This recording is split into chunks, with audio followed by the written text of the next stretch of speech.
गया है। ना तो मुझे मेरे आर्म लाइसेंस की कॉपी दी जा रही है, ना मुझे ये बताया जा रहा है कि उसमें क्या अड़चन है। तो मैं बहुत परेशान हूं, मेरी प्रैक्टिस हर्ज हो रही है, मेरा गेम खराब हो रहा है। तो मेरी आप सबसे प्रार्थना है कि मेरी आवाज हायर अथॉरिटीज तक पहुंचाई जाए। अब तो खेल मंत्री पलवल से है, कभी कहीं ना भाई खिलाड़ियों की सुनवाई नहीं हो रही है सरकार। भाई तो मैं आपके सामने ना बैठा होता। कब से कहाँ आप गए, इसमें दिक्कत कहाँ आ रही है? ऐसा जी, विषय ऐसा है कि मेरा आर्म लाइसेंस खेल कोटे में सन 2013 में बना था। उसके बाद 2016 और 2019 में उसका नवीनीकरण हुआ था। 2022 में उसका पुनः नवीनीकरण के लिए मैंने जब अप्लाई करा तो उस वक्त पीएलए में क्लर्क मौजूद थे मुकेश कुमार। उन्होंने मेरे से कहा कि भाई आपके लाइसेंस पे 3 हथियार हैं, जबकि आपको सिर्फ 2 हथियार रखने की अनुमति है। मैंने उनको बताया कि भाई वो आम नागरिकों के लिए, खिलाड़ियों को भारत सरकार के गृह मंत्रालय द्वारा अधिसूचना जारी करी गई है, जिसके तहत मैं 10 हथियार रख सकता हूं। और मैंने उसकी कॉपी, अपने सर्टिफिकेट की कॉपी सब उनको दी।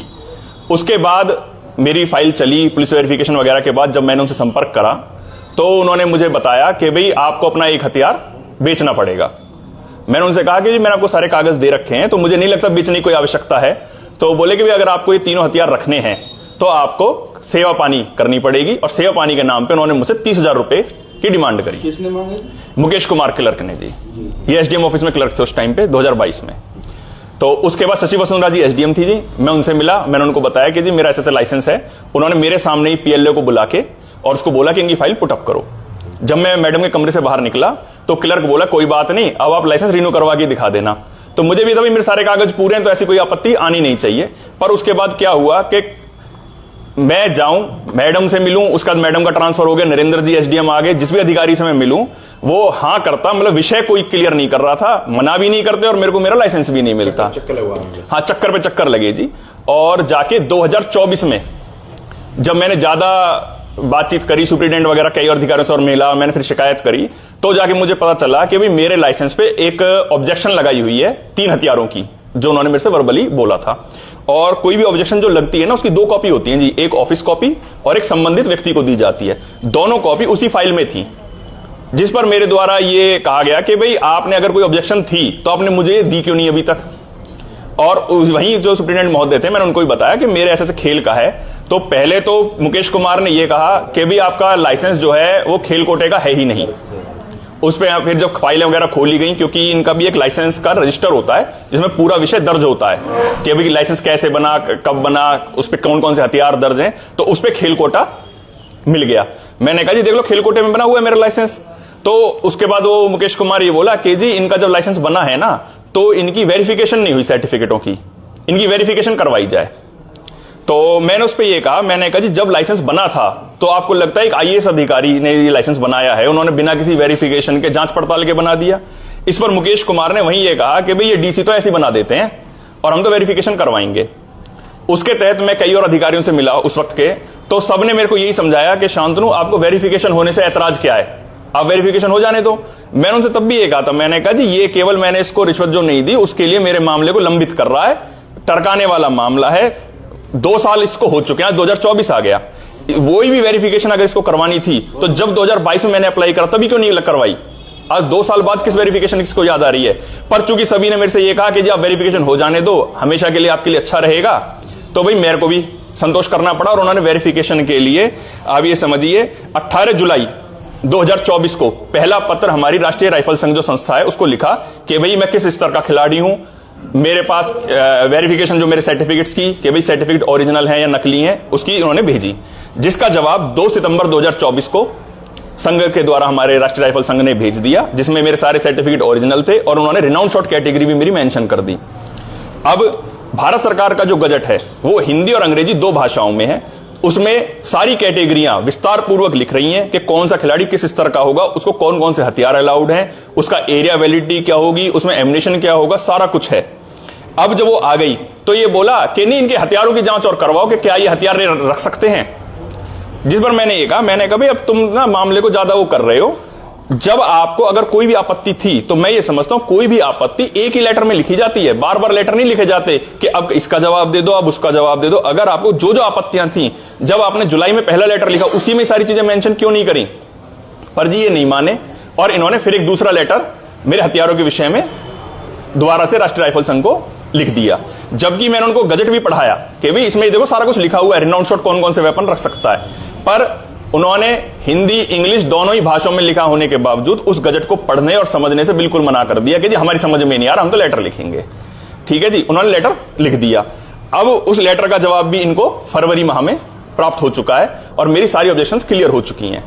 अब क्या होता है जी, मेरे को फरवरी माह में यह पता चलता है कि जिस लाइसेंस को रिन्यू कराने के लिए मैं 2 साल से 3 साल से लड़ाई लड़ रहा हूं, वो लाइसेंस तो मेरा अप्रैल 2022 में रिन्यू हो चुका था। कॉपी नहीं दी गई आपको? हाँ जी, ये नडाल पोर्टल पे मैंने निकलवाया, मैंने अपने लाइसेंस की जो कॉपी थी उस पर ऑर्डर नंबर बाकायदा मेंशन है, सब कुछ है, केवल एसडीएम महोदय के साइन नहीं हुए थे। तो यानी कि जिस दिन मुझसे रिश्वत की मांग करी गई थी उस दिन मेरा लाइसेंस रिन्यू हो चुका था, पर क्योंकि मैंने रिश्वत देने से मना कर दिया तो इन्होंने ये ऑब्जेक्शन लगाई। और एक कानूनी प्रक्रिया में और आपको बताना चाहता हूं कि कोई भी जांच किसी भी प्रकार के काम होने से पहले होती है। आप पासपोर्ट भी बनवाते हैं तो आपकी सारी वेरिफिकेशन होने के बाद पासपोर्ट जारी होता है। अगर आपका लाइसेंस जब रिन्यू हो गया फिर किस बात की जांच करवा रहे हैं?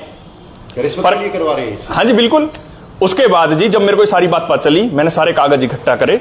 17 फरवरी 2025 को मैंने समाधान शिविर में माननीय उपायुक्त महोदय के समक्ष अपना ये केस प्रस्तुत करा। उस दिन उपायुक्त महोदय छुट्टी पर थे और अतिरिक्त उपायुक्त उनकी जगह चेयर कर रहे थे मीटिंग को। जैसे उन्होंने मेरे कागज देखे, उन्होंने मेरी फाइल सीटीएम महोदय को जांच के लिए आगे फॉरवर्ड कर दी। उसी दिन सीटीएम महोदय ने मुझे बुलाया और मेरे से सारा विषय समझा। मैंने उन्हें सारे कागज दिखाए, सारा विषय बताया। उन्होंने उसके बाद मुझे बैठने के लिए कहा और मुकेश कुमार क्लर्क को और सुप्रिटेंडेंट को बुलाया। लगभग 1 घंटा इनकी आपस में कमरे में कुछ बातचीत हुई है। उसके बाद सीटीएम साहब ने मुझे वापस बुलाया और बोले कि शांतनु, मेरी समझ में सारा विषय आ गया है, आप मुझे 1 हफ्ते का समय दो, विद इन अ वीक मैं आपको आपके लाइसेंस की कॉपी दे दूंगा। उसके बाद जी मैं 1 हफ्ते बाद उनसे मिला। उन्होंने मेरे को बताया कि किसी कारणवश शायद काम नहीं हो पाया, आप कुछ दिन और रुक जाओ। ऐसे करके मैं 3 बार सीटीएम महोदय से मिला। एक खिलाड़ी के साथ इस तरह भ्रष्टाचार बात चल रही है, तो आम जनता को कितना भ्रष्टाचार होता होगा? जी आपके सामने मैं अंतर्राष्ट्रीय स्तर खिलाड़ी होके और उसके बाद परेशान हूं। क्या लगता है सरकार में खिलाड़ियों की अनदेखी हो रही है? जिस तरह से खेल राज्य मंत्री कई जगह से खेलों को बढ़ावा दिया जा रहा है, खिलाड़ियों को बढ़ावा दिया जा रहा है। और आप देखो जी, किसी और को मिल रहा हो तो मुझे पता नहीं, मैं तो अपनी व्यथा बता सकता हूं कि मैं पिछले 2022 से आप समझो प्रशासन की लाल फीताशाही और भ्रष्टाचार की जो मैंने शिकायत कर रही है उसका मैं भुक्तभोगी हूं। सीएम साहब से क्या मांग करते हो इसमें? मैं सीएम साहब से मांग करूंगा कि इस पर तुरंत कार्रवाई करके जो भी दोषी अधिकारी हैं, जहां भी मेरा काम अटका है, उन पर कार्रवाई करी जाए और मुझे मेरे लाइसेंस की कॉपी तुरंत प्रभाव से दिलवाई जाए। पिछले 1 साल से नए लाइसेंस काफी बने हैं, तो आपका रिन्यू भी नहीं हो पाया। देखिए कितने बने हैं, किसके बने हैं, इसकी मुझे जानकारी नहीं है। मैं अपने विषय की आपको बता सकता हूं कि फरवरी माह से मेरी सभी जांच पूरी होने के बाद मेरी फाइल लंबित है और मुझे अभी तक मेरे लाइसेंस की कॉपी नहीं दी जा रही। एज ए नेशनल खिलाड़ी क्या आप खेल राज्य मंत्री से मिले? नहीं जी, मैं खेल राज्य मंत्री से नहीं मिला हूं। इस विषय नहीं, इस विषय पे नहीं मिला हूं। क्या कारण है? आप ही के शहर से खेल राज्य मंत्री हैं। देखिए जी, किसी भी, मैं खेल राज्य मंत्री क्या, मैं किसी भी राजनेता से इस विषय पे नहीं मिला हूं, क्योंकि मेरा मानना यह है कि जब सरकार ने एक प्रोसेस बना रखा है कि उस प्रोसेस के तहत काम होना चाहिए। जब सेवा का अधिकार अधिनियम लागू है तो हमें किसी नेता के पास जाने की जरूरत क्यों पड़ रही है? आज अगर मैं, जो आप कहना चाह रहे हैं, अगर मैं भारतीय जनता पार्टी की सरकार की बात करूं तो ये सरकारी अंत्योदय पे चल रही है, जिसमें कतार में खड़े अंतिम व्यक्ति को लाभ मिलना चाहिए। तो फिर सरकार का सुशासन कहां गया? अगर हमें मंत्रियों के पास सिफारिश लगानी पड़ जाए तो इसका मतलब तो फिर मैं सिफारिशी हो गया ना। मैं तो मेरिट पे काम चाह रहा हूं अपना, कि भाई अगर मैं खिलाड़ी हूं, मेरे कागज सही है तो मेरा काम होना चाहिए, और अगर मैं खिलाड़ी नहीं हूं तो मैं सिफारिश क्यों लगाऊं? किस बात की लगाऊं? शांतनु जी, लाइसेंस नहीं मिलने से आपको किस प्रकार की परेशानियों का सामना करना पड़ा है? मानसिक रूप से आप कितने अपने आप को ठगा महसूस कर रहे हैं? भाई साहब, मेरी प्रैक्टिस हर्ज हो रही है, मैं प्रैक्टिस नहीं कर पा रहा। बिना लाइसेंस के आप प्रैक्टिस नहीं कर सकते? आप एमिनेशन इशू नहीं करा सकते?